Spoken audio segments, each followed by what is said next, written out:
این عمار ببین خیلی پیامبر ما یک است، قبله ما یک است، دین ما یک است، فقط این اهل شام به فتنه گرفتار شدن. پیغمبر چه خیلی حساب کتاب می‌کرد از قبله. عمار چی گفت؟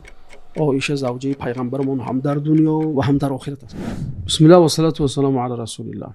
عزیزان، در حلقه گذشته درباره بینش یا دیدی شام ها و دیدی علی بن ابی طالب رضی الله تعالی عنه صحبت کردیم. این چنین در حلقه های گذشته در وقت درباره جنگ جمل صحبت کردیم. گفتم که چرا علی بن ابی طالب نتونستن که قصاص در همون اولی وقت کردن؟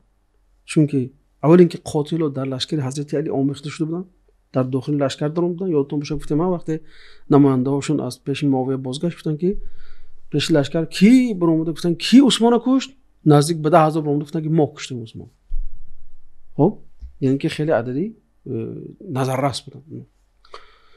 دیومش که تفریق بین مسلمان ها اونها رو مستحکم میکرد، لیکن نیروی اون آدمایی که قاتل بودن. خب وقتی که علی بن ابی طالب عراق رفتن، اون دشمنا خودشان به اصطلاح گفتیم خیلی که ماهی خودش در داخل بحر دریا آزادش میکرد، آزادش کردن. چرا؟ چون که دیگه قبیله شون اونجا دیگه وطن شد. چون که اکثر اون فتنه‌گرایی که اومده حضرت عثمان رو کشتن از بصره بودن، از کوفه بودن، هرشم از عراق است. این طرف از مصر هم بودن. بنابراین وقتی اونها رفتن دیگه خودشون باز مستحکم‌تر، باز نیرومندتر حس کردن اونجا. بنابراین حضرت علی میترسید برای اینو هجوم کنن. قبیله هاشون که در اطراف کوفه، در اطراف بصره یا منطقه زیقار اونجا هست، چی به حضرت علی هم اینو هجوم خواهند کرد. چون که دیگه مسئله جان اونها است، جان اونها در خطر است. برای همین میخواست که اول امت زیر یک خلیفه جمع شود، بعد اون جمع شدن دیگه شوکت اون جنایتکار و اوباشویی که خلیفه رو اون زمان اونجا کشته بودن چه کنن؟ شوکتش شکنن. این بود دید حضرت علی. خب جریر ابن عبدالله بجلی با پیام شامی ها آمد.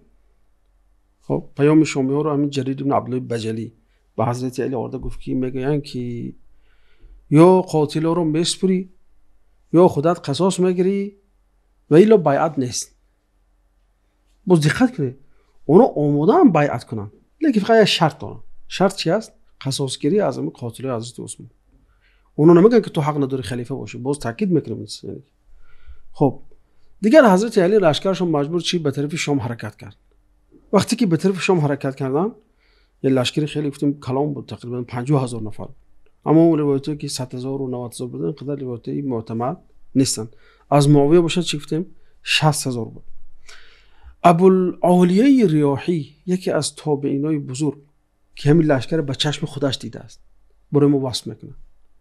میگه که در طبقات ابن سعد اومده است، میگه که اون زمان جوان بودم، میگه جنگ را از طعام دیده بسیارتر دوست میداشتم. یعنی مردک خیلی مردک چی بود؟ حماسی بود و جنگی بود خودش. یعنی تقریبا میگه 15-16 ساله بچه بود است، لیکن به جنگ خیلی چی داشت؟ علاقه داشت. لباسای جنگی من پوشیدم، اومدم دیدم که دو طرف صف کشیده است. این طرف لشکر علی بن ابی طالب رضی الله عنه و این طرف لشکر معاویه بن ابی سفیان، یعنی لشکر شامی ها جمع شد. اینش هم تکبیر میگه، اینش هم تکبیر میگه، اینش هم تحلیل میگه، اینش هم تحلیل میگه. این آدم نقل داره که به چشم خودش دیده است. و خود گفتم کدام اینها رو حکم کفر دهم؟ میگه خود به خودم گفتم که کدام اینو کافر باشه که من جنگ کنم علیه همونش. بعد میگه ترک کردم، بازگشتم و رفتم. دیگه گفتم معنا نداره نشد. یعنی ببینید با وجود که اینجا جنگ است، جدال است، خونریزی است، دیگه یگان طرف کافر نمیگفت. برای مثال میزنم اینجا، یعنی عدالت علی بن ابی طالب نسبت شامی ها. مثلا ابن حجر در مطالب العالیه آوردن که مرد از لشکر علی گفت اللهم لعن اهل الشام، شامی های لعنت کن. ببینید این لعنت برای بعضی یک مثل آب نوشیدن است. لعنت حضرت علی گفتن که لا تلعنوا اهل الشام، شامی های لعنت نکنم، فان فیهم الابدال، در بین اینها ابدال هست. یعنی ابدال یعنی انسانای نیک، انسانای صالح. خب بعضی اصطلاحات دیگر هم مثلا اهل تصوف دارن، خب درباره ابدال. لیکن حضرت علی گفتن که اینو چی هم در بین اینها ابدال هست، گفتن در بین شما انسانای نیک است، شما لعنت نکنید اونها رو. یعنی که ببینید این نمونه نه تنها خود سرلشکر علی بن ابی طالب، بلکه در داخل لشکر همین نمونه بود. نمونه ای که چی؟ انصاف و عدالت رعایت میکرد، هیچ وقت به انصافانه نسبتی همون طرف مخالف بهوای بد نمیداد. مثلا ابن ابی شیبه میگه که از زیاد صدایی روایت کرده، میگفت که من در روز صفین در بری عمار بودم، زانوم به زانو عمار میرسید همون روز. خب مرد گفت اهل شام کافر شدن، کفر اهل شام. با گفت که ایخه نگوید پیامبرمون این عمار بینه. گفت ایخه نگوید پیامبر ما یک است، قبله ما یک است، دین ما یک است، فقط این اهل شام به فتنه گرفتار شدن، از حق دور شدن و ما حق داریم گفت که با شمشیر آنها رو به حق بازگردانیم. دیده عمار ابن یاسر یعنی یاری با وفای علی ابن ابی طالب بود رضی الله تعالی عنه و صحابی بزرگ هم هست، که با وجود که اونو جنگ دارن، اینو قصد جون هم مرده که دارن، مثلا اینو قصد اینو دارن، اینو قصد اینو رو دارن، لیکن با وجود عدالت چی رعایت کرد. گفت این مسلمان گویا مسلمان، دین یک، قبله یک، پیغمبر یک، نماز یک، زکات یک، همه یک است. خب لیکن اونا گفت از حق دور شدن، هم در مسئله قصاص گرفتن، در مسئله یا اینکه بیعت کردن با علی بن ابی طالب. خب دیدید اینه که عدالتی هم سر لشکر هم لشکری ها با طرف مخالف. ذوالحجه سال 36 بود، یعنی این کار ذوالحجه سال 36 بود. لشکر رو پروی دیگرش استاد، بیناشون مثلا خیلی زده خورده، تقریبا از ذوالحجه شروع شد، محرم تا یک هفته سفر، بین مدتی 60 چند روز یا قریب 70 روز نزدیک. بیناش فقط چی از گفتگو هست، نامه‌نویسی هست، نماز جماعتشون هم یک بود، صحبتو میکنن با هم دیگرشون. در این بین فقط بین علی و معاویه چی بود؟ رفت آمد بود، نامه میرفت نامه میرفت، نامه میرفت نامه میرفت، اینکه نمیخواستن خونی زدن. هر دونا اصحاب پیامبر بودن، هم در لشکر علی ابن ابی طالب خیلی صحابه بازی بود، در لشکر معاویه خیلی صحابه عددشون کم بود، لیکن با وجود اونها نمیخواستن که خون ریزه. خب بنابراین میگن که اولین نبرد در سفر، یعنی که هفته اولی سفر برای خاطر آب سر شد، چون اون شامی ها پیشتر آمده بودن، بعضی همون چاهای آب بود، یعنی که همون چیزایی جایی که آب جمع شده بود همون گرفته بودن. خب عراق آب نوشتن من کردن. بعد حضرت علی اشعث ابن قیس رو فرستادن. اشعث ابن قیس با زوری اول که به التماس کردن، گفتن نه ما آب نمیتیم برشون، بعد به زوری اون منطقه از اونو گرفت. خب یعنی ببینید تا چه درجه اونها نسبتی دیگر خیرها بودن که نمیخواستن خون ریزه. اصلا خودم 2 روز روبروی دیگر نشستن در میدان، در جای کشود. این خیلی صبر میخواد از لشکر، لیکن با وجود اونها گفتم ما اول باید که این راه با صلح حل کنیم. یکی از شخصیتایی که در این جنگ بسیار بی بکنه که جنگ میکرد و بی بکن مردم تشویق میکرد به این چیز، عمار ابن یاسر است. همون عماری که پیامبر به معیار حقیقت و گروهی که از حقیقت دور است قرار دادن، گفتن که این عمار گروهی باقی میکشه. خب 90 ساله بود، تصور کن 90 ساله مرد، 90 ساله بود، اونچنین که در روایت امام احمد دیگه است و غیره. میگه که همون راوی میگه که عمار رو دیدم که یک مرد پیران ساله بود، گندمی بود رنگش، گندمی که بسیار مونده، قدش دراز بود، میگه در دستش نیزه داشت، میگه و دستش میلرزید، یعنی که 90 ساله است دیگه، قوت هم ندارد، همون نیزه براش دیگه است. خب بگفت به خدا قسم گفت من با پیامبر جنگ کردم، همراه پیامبر علیه دشمنای پیامبر 3 بار جنگ کردم. این گفت بار 4م است که من استفاده می‌کنم من نیزه رو، که من پرچم رو. به خدا گفت اگر ما رو زده گفت تو همون حاضر خلیج فارس هم برام منطقه، من بدونم که چی ما بر حق هستیم، مسلمان‌های ما در حق هستن و اونها در گمراهی یا در خطاگی هستن. این پیامبر ابن یاسر است. یعنی ببینید اینجا کلمه مصلحین استفاده برده. من روایت عروشه بخونم، میگه که لعرفت ان مصلحین علی الحق، یعنی همین عباره دقت دیده مصلحین، میگه که معنیش نیست که در لشکر علی انسانایی چی بود فسادکاران بودن، یعنی که همون آدمای قاتل عثمان. بنابراین حضرت عمار همین کلمه مصلحین استفاده برده. خب چون اونجا تقریبا 10,000 6,000 تا 10,000 انسانای جنایتکار و اوباشی بودن که مجبوری در آمدن دیگه، اونا رو تازه کردن یک امری محال بود. یعنی که انسانای نفوذی بودن در لشکری علی ابن ابی طالب. در روایت دیگر ابن ابی شیبه خب آمده است که اینقدر مردم به جنگ ترغیب میکرد، میگفت که من سره ان تکتنفه الحور العین، کسی خواهد که در آغوش حور عین افتد گفت برای چی صف درونی کند. این تشویقاتی که چی بود عمار بود. در جای دیگه میگه که در همین باز روایت تبرانی میگه که الجنة تحت البارقه، میگه این جنت زیر همین شمشیرها هست. بارقه به معنی شمشیر است. خب لیکن باز میگیم که با وجود اینکه اینقدر تشویق و ترغیب به جنگ کرد عمار، لیکن انصاف رو هیچ فراموش نکرد. پاش زیادتر از همین حد معین بیرون نگذاشت. خیلی که ابن ابی شیبه روایتش هست وقتی یک نفری گفت که کفر اهل الشام، شامیا کافر شدن، چی گفت؟ لا تقولوا ذلك نبينا ونبيهم واحد وقبلتنا وقبلتهم واحده ولكنهم قوم مفتونون جاروا عن الحق. یعنی پیامبر ما پیامبرش یک است، قبله ما قبله ما یک است، لیکن اون قوم هستن که به فتنه گرفتار شدند و از حق دور شدند. خب اینو میگه ببینید عدالت در حق اونها نیست رعایت کرد. این چیزی میبینیم که عمار بن یاسر اینقدر انسان عادل و اینقدر انسان به انصافی بود که میگن که در جنگ جمل وقتی جنگ با یک طرف حضرت علی بن ابی طالب رضی الله عنه، این طرف طلحه و زبیر و ام المؤمنین رضی الله عنهم اجمعین بودن. خب عمار بن یاسر وقتی شنید که بعضی اونجا نامردا همون فتنه‌گرایی که اینجا بودن همون لشکر قاتل عثمان گفتن که عایشه دشنام دادن، ام المؤمنین زنی پیغمبر. تصور کنید من پیروی پیغمبر میگم، زنی پیغمبر دشنام میده. خب یعنی پیغمبر چه خیلی حساب کتاب میکنه روز قیامت. عمار چی گفت؟ عایشه زوجه پیغمبرمون هم در دنیا و هم در آخرت است. لکن الله تعالی ما رو با او امتحان کرد. علی اطاعت میکنیم یا عایشه رو؟ یعنی که حقی که علی دارد با اون اطاعت میکنیم یا اون جزء از حقی که عایشه دارد و اطاعت میکنیم. خب این چی است؟ توجیه عمار بن یاسر است. دشنام نداد.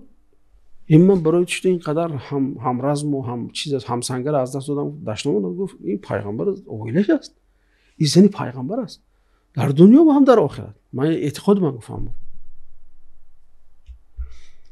نفر دیگری که در همین جنگ بسیار بی‌باکانه می‌جنگید و تشویق هم بسیار می‌کنه حسین ابن علی است.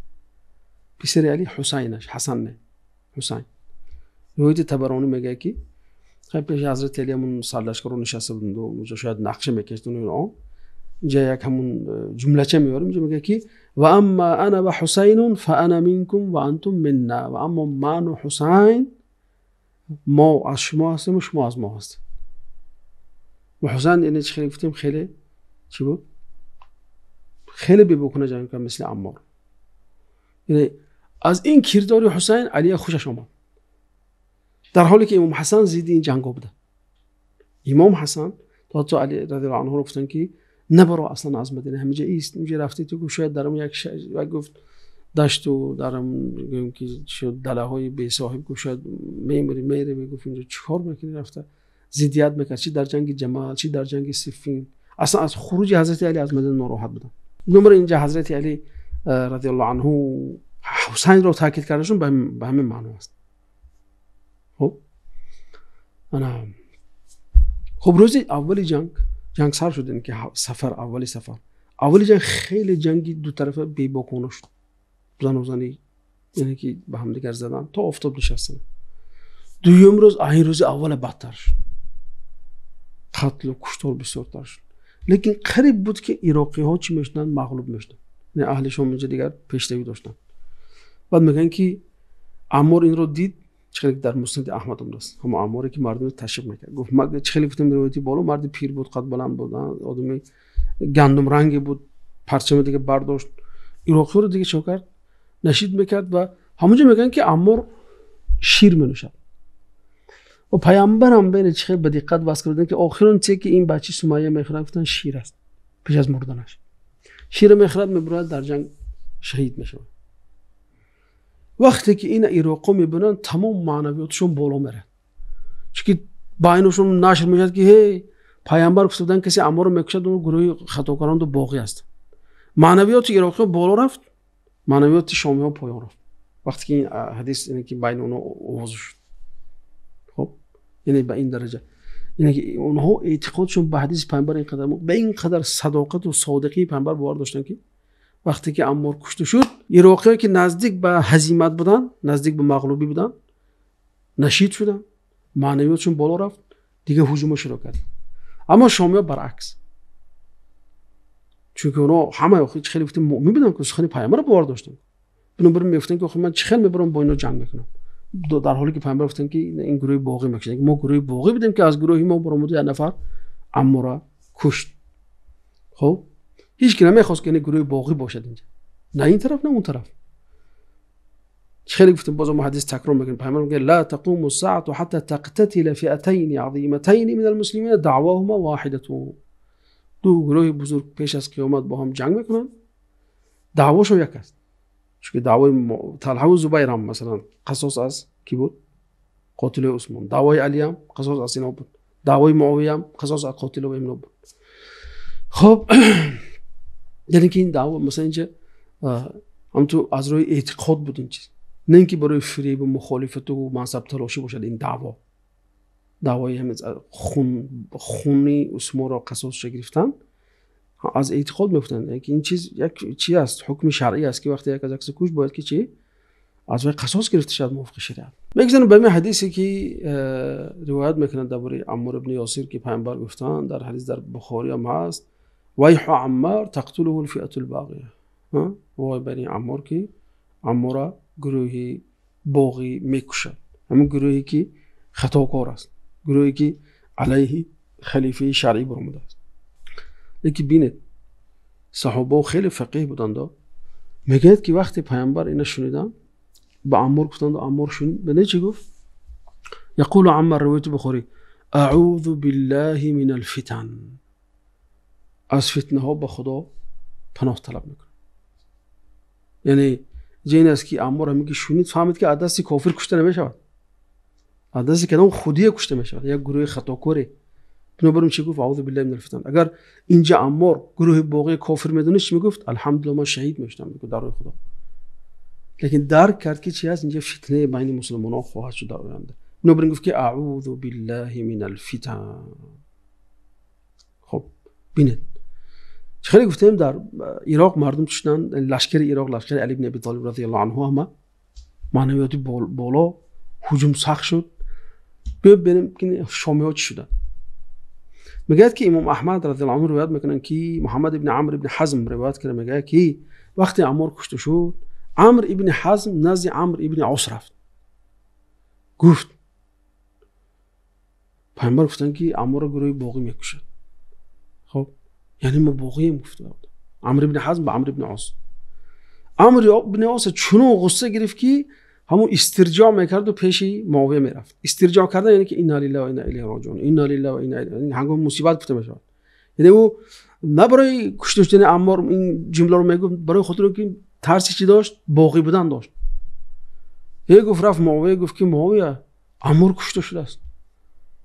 بنابراین اینجا در حقیقت از اینجا تعویلی رکیکی، تعویلی بهجوی معاویه ابن ابی سفیان اینجا نقل میکنه. میگه که بگفت که فقال له معاویه، گفت چی خلق استرجاع داری، چی قدر انا لله و انا الیه راجعون تکرار گفتی سوری. گفت که عمار کشته شد، عمار کشته شد.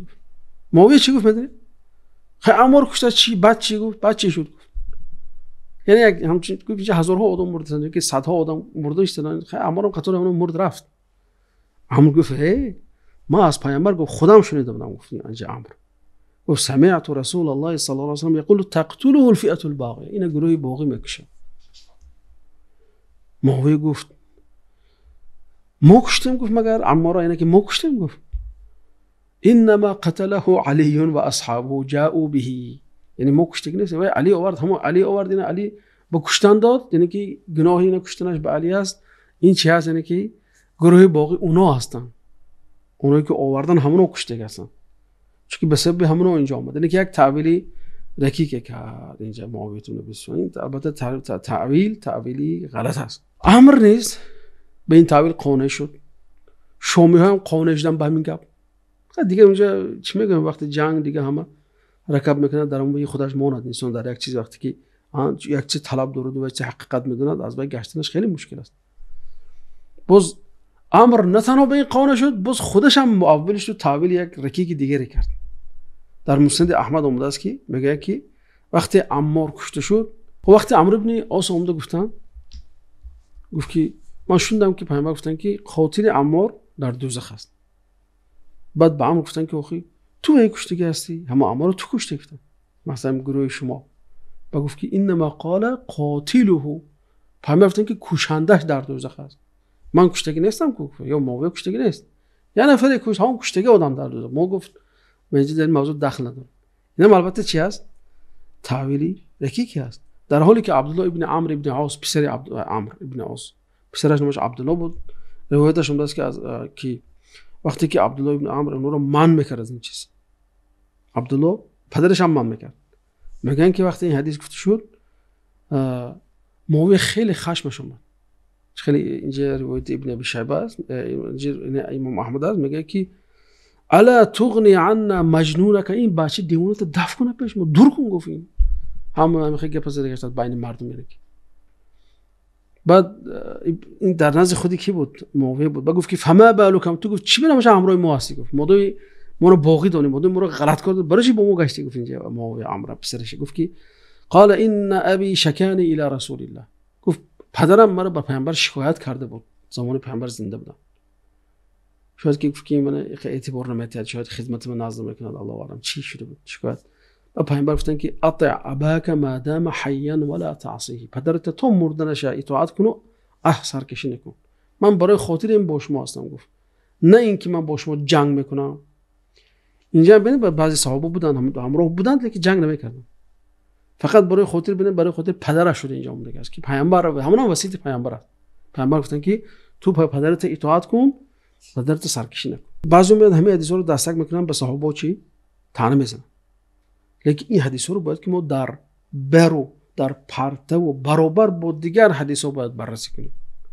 یادتون باشه ما حلقه گذشته گفتیم که یک سیستم هست، در اون سیستم باید بررسی شد این چیز، چون حدیث یک تا دو تا نیست، ده ها حدیث است.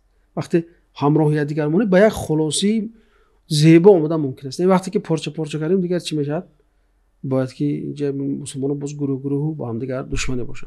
مثلا در پرتو حدیثی پیامبر گفته که میگن که ان ابن هذا سید ولعل الله ان يصلح به بین فئتین عظیمتین من المسلمین، یعنی پسر من سید است. حسن اشاره دارم به حسن، بین من چی بسا حسن بین دو گروه از مسلمانان چه کند؟ صلح بیاره. دو گروهی چی گفتن پیامبر؟ مسلمان، یعنی علی هم مسلمان است، معاویه هم مسلمان است، علی هم مسلمان است، طلحه و زبیر هم مسلمان است. پیامبر اینه که اینجا اصلا این حدیث درباره چی است؟ بین گروه علی و گروه معاویه است. هر دو پیامبر مسلمان گفت. بعد خیلی با میان دو فقط همون حدیثی باقیه رو میگیرند و اهل شما تکفیر میکنن، تفسیق میکنن، در حالی که پیامبر اونها رو مسلمان نامیدن. از زبان خود پیامبر این گروه شامیان مسلمان نامیده است. یا یادتون باشه همون نامه 58 نهج البلاغه که حضرت علی گفتن که ربنا واحد و نبینا واحد و دعوتنا فی الاسلام واحده، خدای ما یک است، پیامبر ما یک است، دعوت ما در اسلام یک است. ما نه در ایمان و ایمانداری ما از اون زیادت طلب چیز از اون زیادت داریم، نه اون از ما چیز زیادت دارن. خب فقط چی گفتن؟ الا ما اختلافنا فيه من دم عثمان، فقط اختلاف ما در سر چی بود؟ خون عثمان ابن عفان رضی الله تعالی عنه بود. اینجا مسئله دینی نبود، چه خیلی مسئله سیاسی بود، یا که مسئله سودی بود که باید که همین سودی قاتل و کی برپا شود، حاضر یا بدتر. ما اینو بارها تکرار کردیم. اینجا میبینیم که خودی مثلا باز تکرار شده اون حدیثی وقتی اومد پیش عمار گفتن که کفر اهل الشام، عمار بن یاسر چی گفت؟ خنگه گفت پیامبر ما یک است، دین ما یک است، خدای ما یک است، قبله ما یک است. گفت اونا فقط از حق دور شدن. ببینید که نه تنها علی بلکه لشکریانش بازم تکرار شده همین کارو چی میکردن، مثل علی فکر داشت. عمار هم مثل علی جواب داد. خیلی از علی جواب دادن در نام در نهج البلاغه، عمار عیناً همین چیز داد. شاید که از علی بن ابی طالب شنیده بود، بنابراین با یک یقینی تام عمار این چیز رو تکرار میکرد. باز مقصد ما گفتیم که این حدیثی که تقتل الفئه الباغیه، فئه باغی میکشد، در پرتو دیگر حدیث رو باید مقصد بررسی شود. دیگر حدیثی که در پرتو اون بررسی میشه حدیثی پیامبر میگن که لا تفترق امتی فرقتین، امتی من دو گروه تقسیم میشه. خب فتمرق بینهما مارقه، بین اونها یک گروه میبرد. باز یعنی اجازه من علی و معاویه هست، از اینو از حضرت علی چی دو میشد؟ مارقه، یعنی که هم خوارج دو میشد. با گفتن که فیقتلها، همین گروه مارقه رو، گروهی که خوارج رو، همون گروه میکشد که به حق نزدیکتر است، اولا سزاوارتر به حق است. بعضی روایت ها ادنا هست، بعضی روایت ها اولا هست. یعنی ببینید اینجا اول الطائفتین بالحق، یعنی از اون دو گروه هم گروهی که به حق نزدیکتر است میکشن. حضرت علی کشتن، خوارج نابود کردن. یعنی اینجا معلوم میشه که به حقیقت کی نزدیکتر است؟ علی ابن ابی طالب. ما گفتیم که شام هم جزء از حقیقت دارن. با اون حدیثایی که در حلقه گذشته گفتیم که شامی ها چی هم حدیثی که پیامبر گفتن که عثمان در هدایت است و برای خاطر در هدایت بودنش کشته میشه روز. اون صحابی مرتب بن کعب وقت خس همین دلیل کرد، من برای خاطر این چیز شنیدم برای ایستادم اینجا. لیکن گفتم اینا تعویلش، البته تعویلش هم مثلا چی بودنش از حق دور بودنش بعد وقتی عمرو بن یاسر کشته شد دیگر معلوم شد. لیکن باید که خیلی گفتیم همه این در اطراف یکدیگر، یعنی که با هم یک جای باید بررسی شود. بنابراین ابن تیمیه رحمت الله علیه میگن که هر دو طرف بر حق میگه. ابن تیمیه از این حدیثی اول الطائفتین بالحق گرفته. لیکن علی رضی الله عنه از معاویه ابن ابی سفیان رضی الله عنه دیده به حقیقت نزدیکتر بود، چون که پیامبر کلمه اولا را اسم تفضیل استفاده بود. یعنی که در همون صفات هر دو اشتراک دارن در حقیقت بودن، لیکن یکیش از یکی دیگرش چی است؟ به حقیقت نزدیکتر است. یا کلمه ادنا، یعنی که خود کلمه ادنا نزدیکتر استفاده بود، یا کلمه اولا یا که سزاوارتر استفاده بود. ابن کثیر این حدیث رو از دلایل نبوت پیامبر است میگن و علی به حق نزدیکتر بود. اینم عباره ابن کثیر است. یعنی همین گفته های بالای باز همون روایتی چی تصدیق میکند؟ لا تقوم الساعة حتى يقتتل فئتان دعواهما واحدة. قیامت نمیشه تا اون زمانی که دو گروه با هم جنگ میکنند و دعوای هر دو یک است. پیامبر با پیامبرشون گفته که دعوای هر دو یک است. دعوای علی و معاویه. دعوای علی چی بود؟ قصاصگیری از قاتل ها. دعوای معاویه قصاصگیری از قاتل بود. فقط زمانی چی قصاصگیری چی بود بینشون اختلافی بود. برای جنگ شد بینشون. یعنی که همین حال حاضر بود چی کنیم قصاصگیری میگن که چی بعد مستحکم و نیرومند شدن دولت. خب خلاصه همین بود. یعنی این روایت ها باید که با هم بررسی شن، نه اینکه به شکل علاهیدگی که وقتی قیچ کنیم ما به خلاصه های خطا میرسیم، وقتی با هم دیگر بررسی میکنیم به خلاصه های سلیم و صحیح میرسیم. تا پادکست آینده شما را به خدا میسپارم. السلام علیکم و رحمت الله و برکاته.